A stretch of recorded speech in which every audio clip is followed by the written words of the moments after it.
জাতীয় ঈদগাহ মাঠের প্রস্তুতি চলছে পুরোদমে এবং আমরা এই মুহূর্তে দেখছি জাতীয় ঈদগাহর যে শেষ মুহূর্তের যেসব প্রস্তুতিগুলো রয়েছে, ফ্যান লাগানো থেকে শুরু করে মাইকিংয়ের কাজ এবং যেসব গোছানো যেসব কাজগুলো রয়েছে সেগুলো কিন্তু শেষ পর্যায়ে রয়েছে। অর্থাৎ আগামী বুধবারের মধ্যেই এই কাজ সম্পূর্ণ করতে হবে এবং জাতীয় ঈদগাহে এবারের ঈদের নামাজ আদায় করবেন প্রধানমন্ত্রী তারেক রহমান এবং অন্যান্য যে মন্ত্রী পরিষদের যারা সদস্য রয়েছেন তারা এবং বিভিন্ন এমপি এবং বিরোধী দলীয় নেতা এবং চিফ হুইপ সহ সকলেই এই জাতীয় ঈদগাহে নামাজ আদায় করবেন।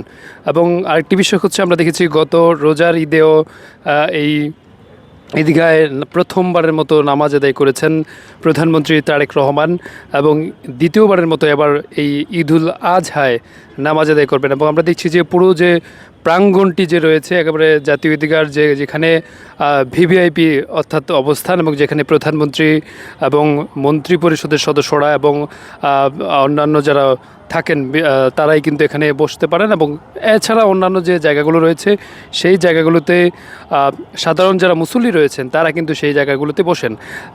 এবারও বলা যায় যে নারী পুরুষ সকলেই কিন্তু এই জাতীয় ঈদগাহে নামাজ আদায় করবেন। একসাথে প্রায় 35,000 মুসল্লি একসাথে নামাজ আদায় করতে পারবেন।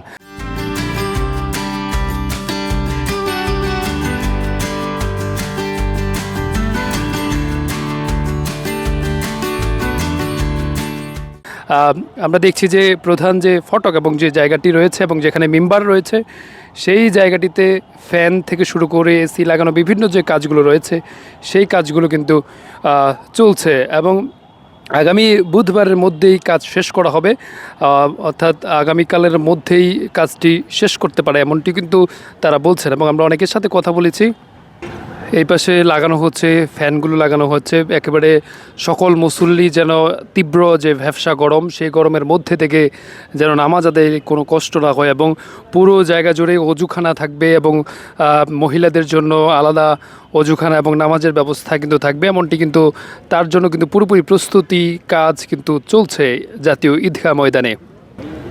পুরোপুরি প্রস্তুত হচ্ছে জাতীয় ঈদগাহ, যেখানে ঈদুল আজহার নামাজ হবে এবং সেই নামাজে অংশ নেবেন প্রধানমন্ত্রী তারেক রহমান এবং বিভিন্ন মন্ত্রীবর্গ তারাও থাকবেন এবং বিভিন্ন কর্মকর্তা বৃন্দ এবং তারাও উপস্থিত হবেন। সেই সাথে ভিভিআইপি যেখানে যারা বসেন সেই জায়গাটিও কিন্তু পুরোপুরি প্রস্তুত করা হচ্ছে এবং প্রতি বছরই এই আয়োজনটি করে থাকেন। পুরো জাতীয় ঈদগাহর যে প্রস্তুতি সেটি কিন্তু করে থাকেন ঢাকা দক্ষিণ সিটি কর্পোরেশন।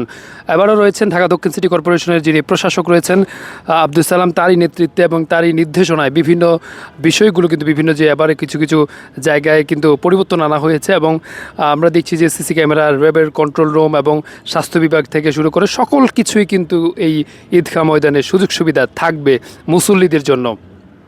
এই জায়গাগুলোতে অর্থাৎ প্রত্যেকটা খুঁটির মধ্যেই র্যাবের মনিটরিংয়ের জন্য লাগানো হচ্ছে সিসিটিভি ক্যামেরা এবং নিচে রয়েছে র্যাবের সেই বক্স এবং এগুলোর মাধ্যমেই পুরো জাতীয় ঈদগাহ ময়দানটি কন্ট্রোল করা হবে, অর্থাৎ নিয়ন্ত্রণ করা হবে। কোনো ধরনের যেন নাশকতা যেন না হয়, যেহেতু প্রধানমন্ত্রী আসবেন সেজন্য ভিভিআইপি মর্যাদা থাকবে এবং পুরো প্রোটোকল ব্যবস্থা এবং নিরাপত্তা পুরো জায়গাটি জুড়ে কিন্তু থাকবে।